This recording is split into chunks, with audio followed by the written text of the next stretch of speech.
Hi there, this is Wes Moss. Welcome to Wes Moss Money Matters. Today, 5 reasons why you should retire as soon as you can. Really, if you answer yes to any of these questions, it may be time to walk away and live the retired life. And here's why we're talking about this. Number one, really, some people in America, you've heard this mantra, some people work to live, and other people live to work. And I think that's maybe a little oversimplification. I think in real life, I always go back to a Gallup study that I read many years ago, and it continues to get updated, but the same data really kind of continues to be true in America, and that here's the data. 20% of Americans are fully engaged in their work. It means they love their work and they have a sense of purpose together. 20%, so 1 in 5. What about the other 4 in 5? 60% of folks, call it 3 in 5, are kind of take it or leave it when it comes to their work. So they don't hate it, but they don't love it. Then there's another 20%, and the other 1 in 5, that they hate their work so much that they're literally trying to bring their company down. They're trying to bring their employer down.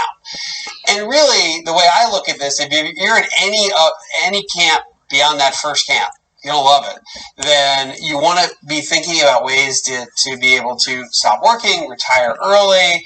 And I've done a whole separate video about this called How to Retire Early that you can find right here on this channel. But today, really kind of these 5 reasons why. So if you answer yes to any of these 5 questions, really consider stopping work.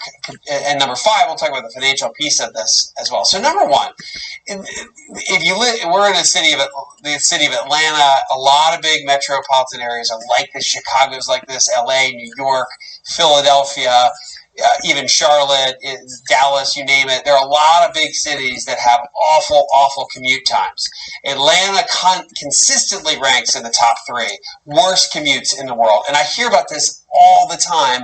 But wherever you are, if you're in a really heavy metro area that's crowded, you could be in the same scenario. So the first question is your commute longer than 45 minutes? Is it? And that's each way. So an hour and a half in the car.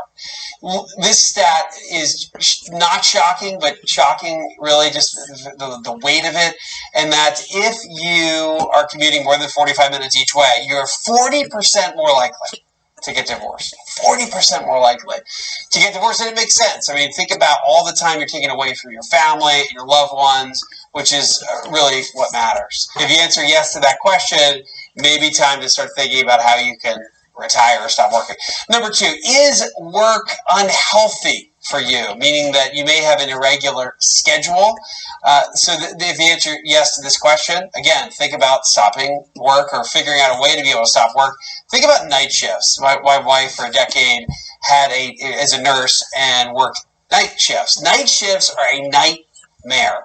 You have irregular sleep. You can't get into sleep patterns. There's also a study of 28,000 individuals that worked on-call shifts. So they may be off work, but they're on the edge because they might have to go in. There are dramatically lower levels of happiness or higher levels of unhappiness that go along with those irregular schedules or constantly being on call. You find yourself in that situation, start thinking about, is it time to stop or get out?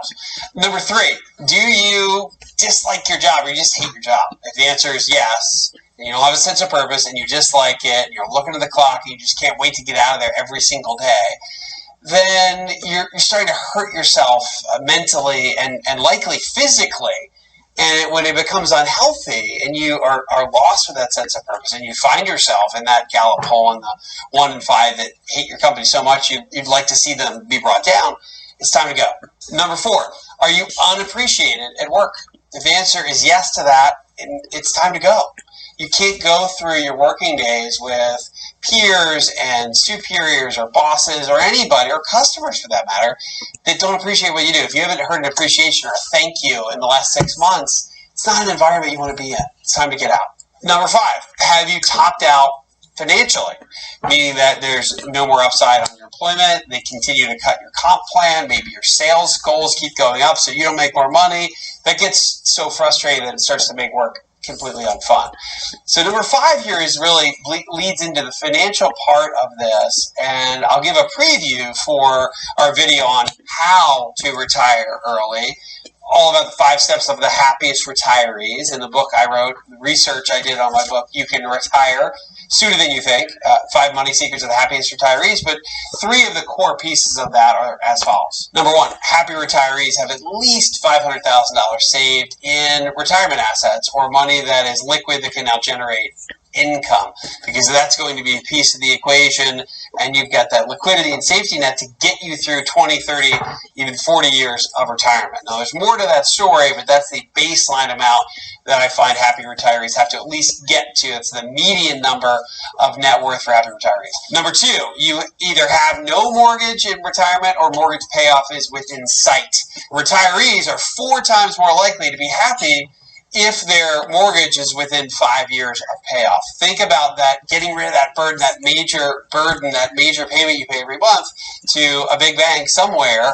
You get used to it because most Americans pay mortgages for decades. You almost forget how unbelievably great it is to not have that payment anymore. I can tell you that one of the number 1 psychological lifts I see when it comes to financial planning or any sort of investment management, it's when a family gets rid of the mortgage. It is a wonderful feeling to no longer have that mortgage payment. Number 3, multiple streams of income. The first area, $500,000, creates a stream of income using a couple of different rules. I'm particularly fond of the 4% plus inflation rule. But multiple streams of income mean that your investment assets are paying you a certain amount. You may have rental income, and you should have Social Security income, you and potentially your spouse as well. Maybe you have pension income, veteran benefits, any sort of other income that's coming in monthly. The more and different streams of income, the happier and more peace of mind you have in retirement. Hopefully that's helpful. If you've answered yes to any of those 5 questions, it's time to really start thinking about when you can retire. Also, remember to check out the video on how to retire early right here on the same YouTube channel. Have a profitable and happy rest of your day. I hope you found this video helpful. There are lots of other videos on this page that'll help you be a happy retiree. Just hit subscribe right below this video. You can find us or follow us at Wes Moss Money Matters on Facebook or Instagram, Wes Moss Money Matters, and Twitter at Wes Moss 365. Thank you so much.